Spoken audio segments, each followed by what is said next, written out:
Hello everybody, how are you all doing?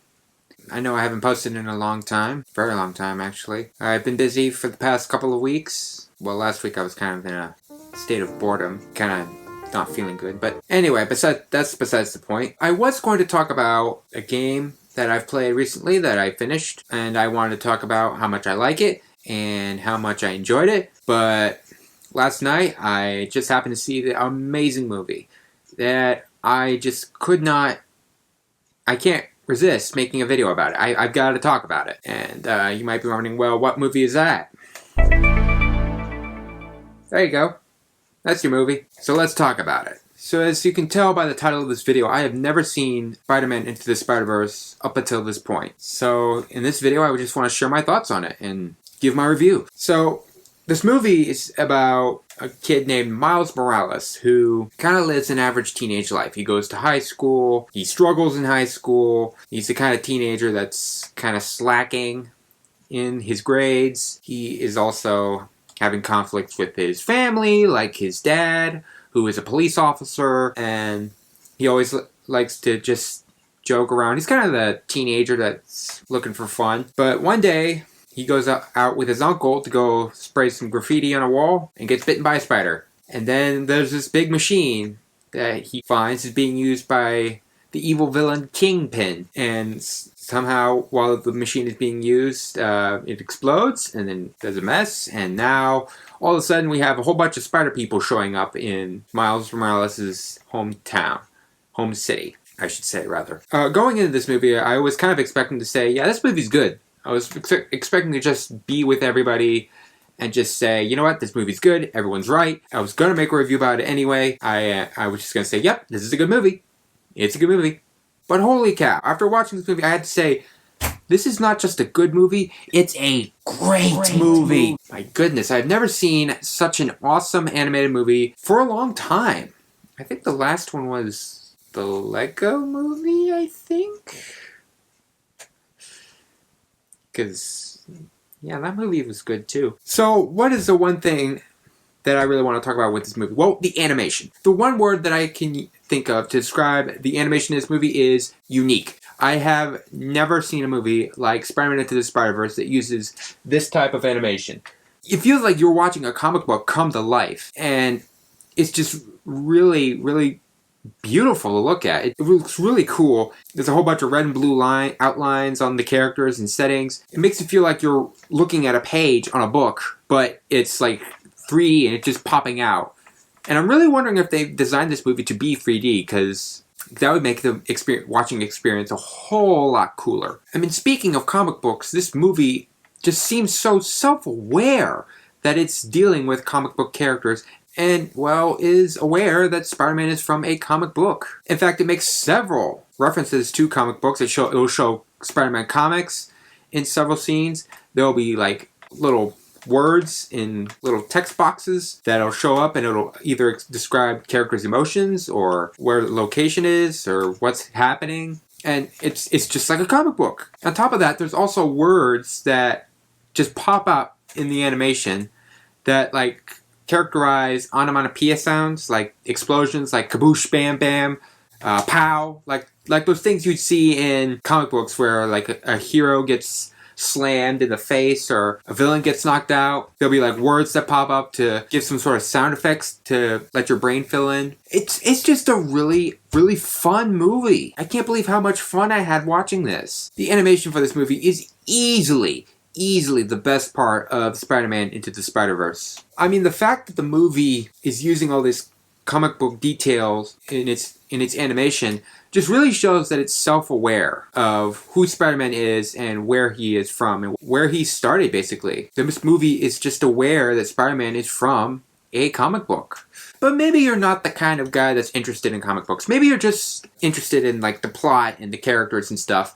You're not really as interested in the animation and stuff, even though I'm personally am a comic book fan and I really like the animation due to the callbacks it made, but I digress. I've already discussed that. So, you're probably wondering, well, what about the characters in the story? They're good too! Miles Morales is easily a very relatable teenager.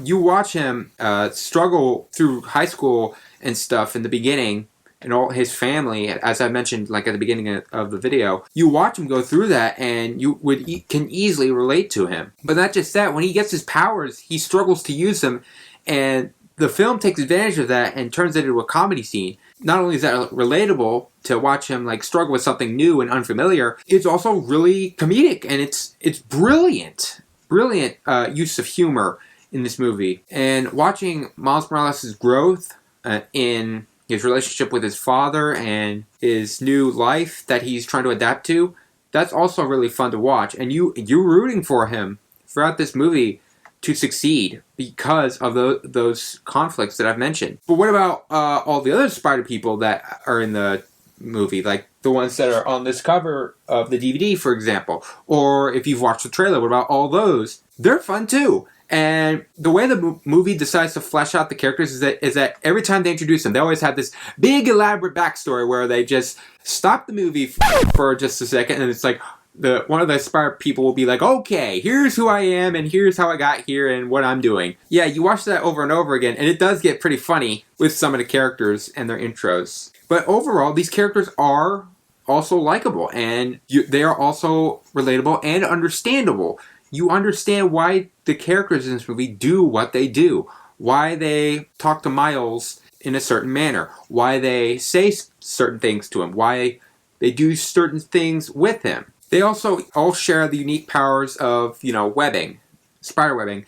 But Miles is kind of unique in the area of superpowers because the movie uses Miles' superpowers to display his emotions that he expresses throughout the film. For example, there's this one scene where all the spider people are in this secret lair, and everybody but Miles is gathered around in like a huddling position, and they're talking about Miles, and they're thinking, hey, maybe this guy's not as good as we thought he was. Maybe he doesn't have what it takes to take down the bad guy. And you know what Miles does? He disappears. He turns invisible. That's one of his powers, invisibility. He just disappears and then goes on an elevator and flies back to the surface. That shows he's afraid. He's timid. He's trying to hide from people because he feels insecure. That's brilliant. That's a brilliant way of displaying human emotion of insecurity and fragility in Miles. That was just something absolutely brilliant, and I love that about him. Now, let's get into like some super meat of most superhero movies and the action. I gotta say, it's very much portrayed in a comic book style. So all the explosions are clearly handwritten, hand-drawn. The explosions, all the smoke, the fire, the colors that pop out, like those are some things that you would find in a comic book. It's just cool to see. I mean, I know I'm gushing about the animation, but good.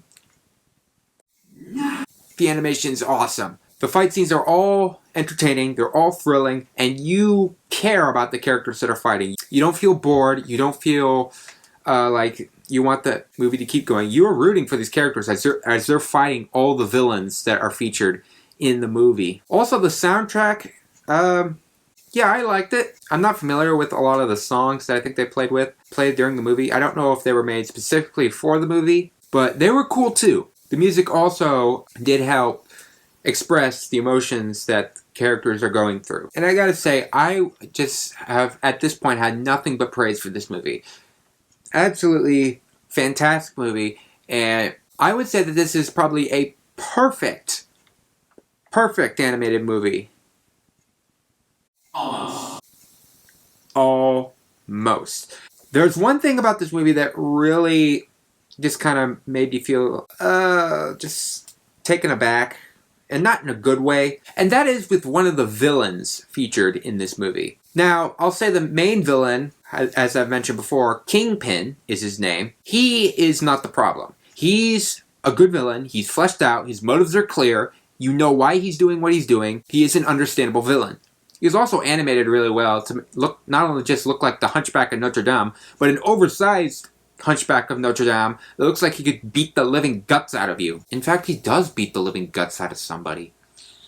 But there's a different villain in the movie who I'm not going to spoil for this reason, but it's revealed that he does have some ties to Miles, but the problem is he's not really that fleshed out. When it's revealed who this villain actually is, who his alter ego is. His true identity. When that is revealed in the movie, you are left with a sense of surprise, but you're also asking, like, why? Why is he a villain? Why is he doing what he's doing? And unfortunately, the movie doesn't tell you what his motives are and why he's a bad guy. That's the only setback I have for this movie. Like, that's it. Literally, that's it. Everything else about this movie is fantastic. Animation-wise, character-wise, story-wise, almost everything about this, except the one detail I just mentioned earlier, is great. It's amazing. Go see it. Like, right now. Or after you finish watching this video. I recommend anyone who's watching this video, just go see Spider-Man Into the Spider-Verse. Just go see it. It's really good. And it definitely earned its Oscar for Best Animated Feature Film. On a scale of 1 to 10, I'm going to give Spider-Man Into the Spider-Verse a 9.5. I really enjoyed this movie. I feel like seeing this movie again. It's super good. It's super detailed. There was also a ton of Easter eggs in there if you look closely. Find a DVD copy, buy the movie, watch it. You'll enjoy it. Trust me. Anyway, I know I am more excited than usual in this review. I just like this movie so much. I hope you all enjoyed this video. I hope you all enjoyed my rambling and my rants about the movie. If you did enjoy this video, please leave a like. If you want to support the channel, the best way to do it is to hit the subscribe button down below. And I will see you all in my next video, which I gotta talk about that real quick. This may be my last video that you'll see for a while on this channel because I have to go back to school soon. When I'm at school, there will be a lot less uploads than usual. So yeah, it may take a while before you see the next video. And yeah, I know, life happens. So I hope you all will check out my other content that I've made on this channel. I hope you all survive the school year. Mine's going to be rough. But yeah, I'll see you all later. This is not the end. I know, for sure. I still want to make more videos. I still have a lot more that I want to talk about. So take care, everyone. I will see you all in my next video, which will not come in a while. Just letting you know that ahead of time. Take care, everyone. I'll see you all later.